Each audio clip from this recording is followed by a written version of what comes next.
حضرت ابو ذر غفاری رضی اللہ تعالیٰ عنہ کا اسلام۔ حضرت ابو ذر غفاری رضی اللہ عنہ مشہور صحابی ہیں جو بعد میں بڑے زاہدوں اور بڑے علماء میں سے ہوئے۔ حضرت علی کرم اللہ وجہہ کا ارشاد ہے کہ ابو ذر رضی اللہ عنہ ایسے علم کو حاصل کیے ہوئے ہیں جس سے لوگ عاجز ہیں، مگر انہوں نے اس کو محفوظ کر رکھا ہے۔ جب ان کو حضور اقدس صلی اللہ علیہ وآلہ وسلم کی نبوت کی پہلے خبر پہنچی تو انہوں نے اپنے بھائی کو حالات کی تحقیق کے واسطے مکہ بھیجا کہ جو شخص یہ دعویٰ کرتا ہے کہ میرے پاس وحی آتی ہے اور آسمان کی خبریں آتی ہیں، اس کے حالات معلوم کرے اور اس کے کلام کو غور سے سنے۔ وہ مکہ مکرمہ آئے اور حالات معلوم کرنے کے بعد اپنے بھائی سے جا کر کہا کہ میں نے ان کو اچھی عادتوں اور عمدہ اخلاق کا حکم کرتے دیکھا اور ایک ایسا کلام سنا جو نہ شعر ہے نہ کاہنوں کا کلام ہے۔ ابو ذر رضی اللہ عنہ کی اس مجمل بات سے تشفی نہ ہوئی تو خود سامان سفر کیا اور مکہ پہنچے اور سیدھے مسجد حرام میں گئے۔ حضور صلی اللہ علیہ وسلم کو پہچانتے نہیں تھے اور کسی سے پوچھنا مصلحت کے خلاف سمجھا۔ شام تک کسی حال میں رہے۔ شام کو حضرت علی رضی اللہ تعالیٰ عنہ نے دیکھا کہ ایک پردیسی مسافر ہے۔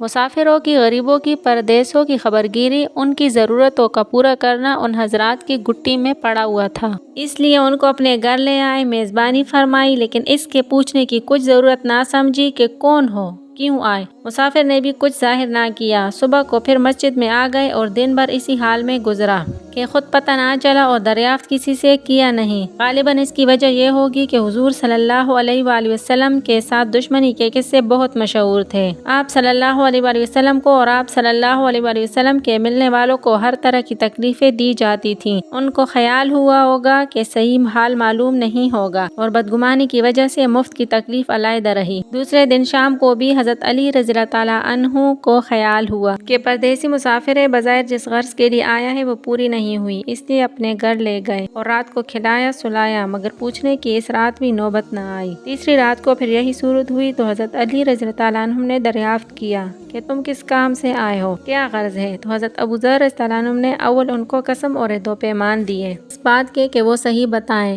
اس کے بعد اپنی غرض بتلائی۔ حضرت علی رضی اللہ عنہ نے فرمایا کہ وہ بے شک اللہ کے رسول صلی اللہ علیہ وآلہ وسلم ہے اور صبح کو جب میں جاؤں تو تم میرے ساتھ چلنا، میں وہاں تک پہنچا دوں گا، لیکن مخالفت کا زور ہے۔